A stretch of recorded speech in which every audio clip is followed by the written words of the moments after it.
Hi, so my Rumbelle tea finally came today and I'm very excited to try it out. I was going to do this whole big open and reveal thing with the package and smelling it for the first time and whatever in front of the camera, but I just got really excited, so I'm just gonna do something similar to that. It's gonna be the second time I open and smell it, but close enough. So, this is the awesome box that it came in, and the reason why it is an awesome box is because Adagio did something really clever, and I will love them forever for this, and they need to have other companies do something similar. They had, on the tape that closes the box, a little folded over bit, a tabby for you to pull, so you could just rip it open, and it was amazing and fantastic, and more people need to do this because that was awesome. And I was actually really excited to find that inside the box was not just my tea, which I'm very excited to try out today, but also coupons, which is fantastic, and a sample tea of an artisan black tea, which is called Birthday. It's vanilla, cream, caramel, and candy sprinkles, which I'm actually also excited to try, but that's going to be a completely different video. I have not opened this one yet. You still see the tabby bits. I don't know if you can actually see the tabby bits because I have a shitty webcam, but I can assure you the top bit's still on, still sealed. And I'll do another video of that immediately after doing my awesome Rumbelle tea. And I'm actually really excited with how the label came out. Like, I probably should not go on about the label because that's actually something I did and not something... I mean, like, I'm really excited that Adagio lets you design your own labels because I really like being artsy and creative, and I probably would not have nearly as much fun making teas if I didn't make the labels myself, even though they are slightly time-consuming.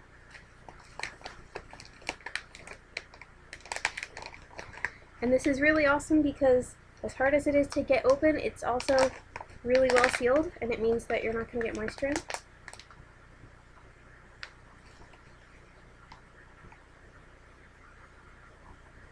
It smells like chocolate and caramel, which is actually really interesting because I'm pretty sure that the description of this tea is cinnamon, tiger's eye, and almond oolong, and I can smell the oolong and the slightly caramelly of the tiger's eye, but the cinnamon,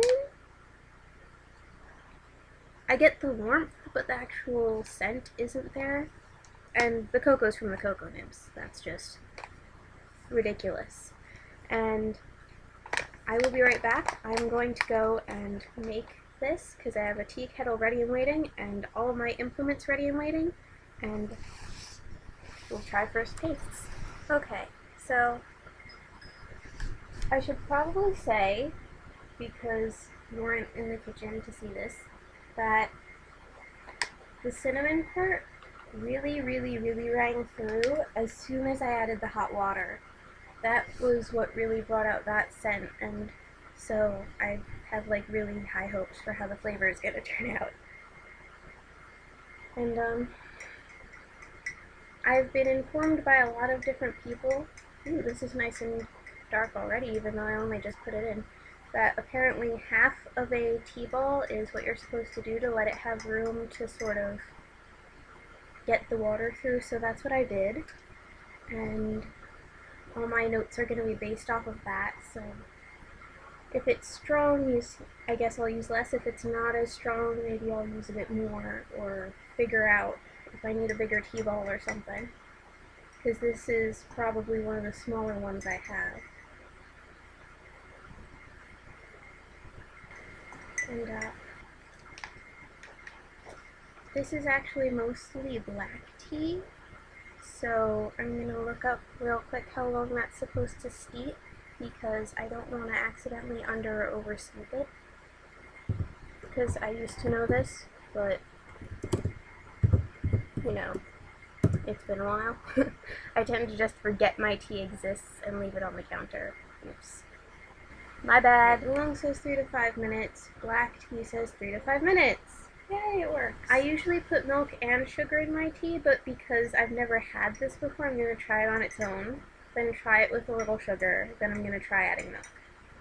Or vice versa, depending on how bitter or sweet it is, because like I said, it's like almond oolong cocoa nibs.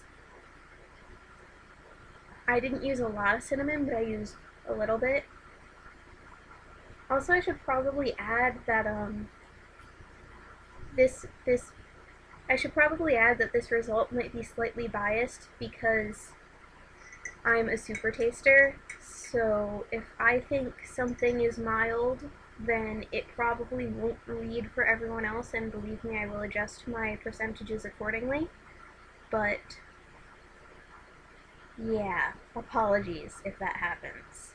There are some things that I really wanted to just be shadow background flavors because I don't want you to know what it is, but I want you to know that there is a warmth there, which is something that I do sometimes, which means that if it's within a certain range of mild for me, it'll read through as just a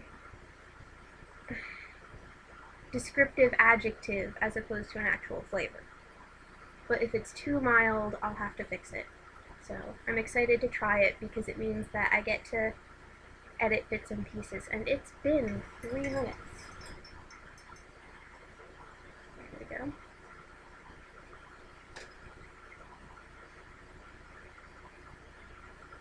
I really like the blend of scents in the tea already. Like, I can smell the play between the 2 different types of tea, and that's really cool.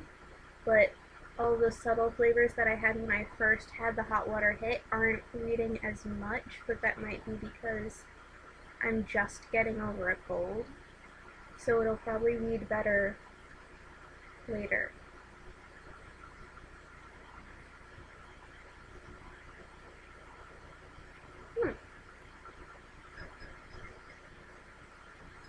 It's not as bitter as most teas, and it's not as strong of an oolong flavor as I was used to with oolongs, but that's probably because I used a lot less of it than black tea.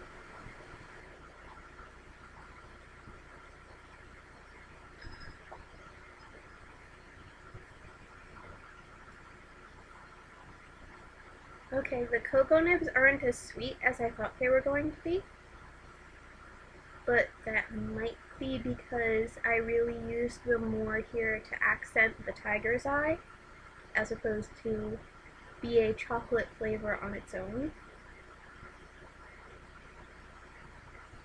I'm getting more oolong than almond, but it's almost like an aftertaste, and you can smell it a little bit. So I'm not sure what I'm going to do about that. I kind of like that, but it's tempered a bit by... I can't really taste cinnamon as a flavor. I think I'm going to need to either up the portions on that or add cinnamon as a scoop, because now you can do 2 different additives. When I first made this, you only had 1. Because cinnamon is supposed to be rum's element here. And the chocolate is supposed to be like the sort of bittersweet between them feels. I'm going to try it with sugar because it's a little bit too bitter for my taste, but I'm not going to use as much sugar as I normally would because it's honestly not that bad. Because as much as I love tea, I don't like it super bitter, so.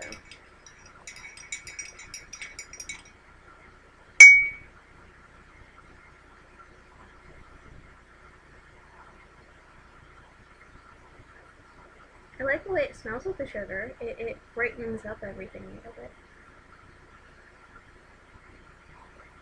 Yeah, I like it better with sugar because it's supposed to be more sweet than bitter, but that's just because I have a huge sweet tooth. So if you are sensitive to sweet, you might like this on its own, actually. So that's pretty cool, because that's what I was hoping for.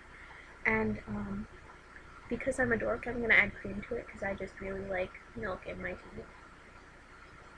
But it doesn't need it. I'm very, very pleased that it doesn't need the milk in it, but it'll probably go really well with milk because it's such a sweet tea.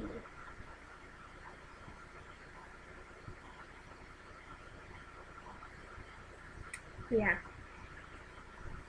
So Rumbelle is officially my new favorite uh, sweeter variety of tea. Like, if I'm gonna go for something darker, I'm probably gonna go to like Irish breakfast or whatever, but this is my new sweet tea. And it would probably be great with dessert because it's already got the like almond caramelly flavors going for it. I'm gonna have to up the cinnamon though. I really am, because it's supposed to have more of a bite than I'm reading here. So hopefully by the time I post this, I'll have edited the flavors a little bit just to make it a little bit stronger on the cinnamon front, but it's otherwise very good, and I highly recommend it.